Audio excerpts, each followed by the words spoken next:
আলাইকুম ব্যারিস্টার হাসান। ওয়ালাইকুম সালাম।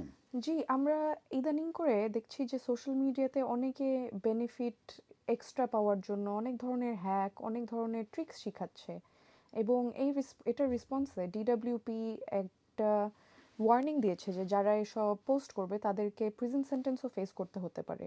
এই ব্যাপারে আপনার কি আপডেট আছে?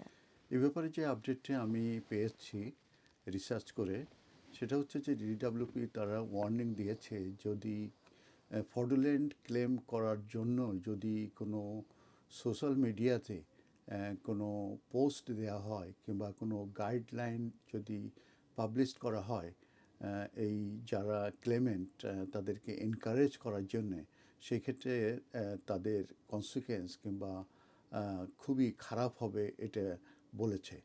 এবং এটাও আমরা দেখেছি যে ফ্রড অ্যাক্ট 2026-এ ক্লিয়ারলি বলা হয়েছে যে যদি এই ফ্রডুলেন্ট ক্লেমের জন্য যদি কেউ কোনো হ্যাকিং টিপস দিয়ে থাকে সোশ্যাল মিডিয়াতে কিংবা কোনো গাইডেন্স দিয়ে থাকে কিংবা কোনো রকমের ট্রিক্স যদি এই সোশ্যাল মিডিয়াতে যদি পোস্ট কিংবা পাবলিশ করে থাকে, সেই ক্ষেত্রে তাদেরকে 10 বছরের পর্যন্ত এই ইমপ্রিজমেন্ট তাদেরকে দেয়া হতে পারে।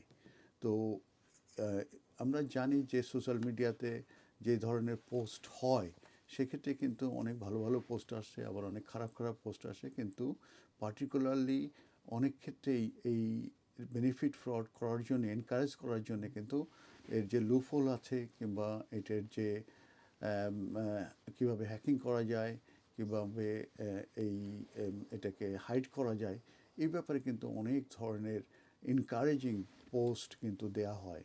সেগুলোর ব্যাপারেই মূলত ওয়ার্নিং দিয়েছে এই ডিডব্লিউপি। এবং আমরা এটাও জানি যে অনলাইন সেফটি অ্যাক্ট 2023-তে বলা হয়েছে সোশ্যাল মিডিয়ার যেসব প্রোভাইডার আছে তারা কিন্তু এগুলো রিমুভ করতে বাধ্য যদি কোনো রকমের ডিসঅনেস্ট কিংবা কোনো ফ্রড এনকারেজ করার জন্য যদি কোনো পোস্ট দেয়া হয়ে থাকে। তো এই ধরনের অফেন্স কিন্তু ইনক্লুড হয় তার ভিতরে, যেটা আছে যে যে কোনো আর্টিকেল সাপ্লাই করা, কোনো গাইডেন্স দেয়া কিংবা কোনো রকমের টিপস দেয়া, এই সবগুলোই কিন্তু এগুলোর ভিতরে আসে। তো যে কারণে যারা এই ধরনের পোস্ট দিয়ে থাকেন তাদেরকে আমি বলবো যে আপনারা সতর্ক থাকুন, এই ধরনের পোস্ট দিবেন না। কারণ এটা কিন্তু আপনি ডিসঅনেস্ট কিংবা এই যে ফ্রডুলেন্ট যে ক্লেম সেটাকে কিন্তু আপনি সাপোর্ট করছেন। অতএব কোনো অফেন্সকে যদি আপনি সাপোর্ট করেন তাহলে কিন্তু আপনিও কিন্তু এখানে অফেন্স করছেন, এবং এটাকে বলা হয় অ্যাবেটর বলা হয়, মানে যে প্রধান যে আসামি থাকে তার কিন্তু সহযোগী আসামিও কিন্তু থাকে।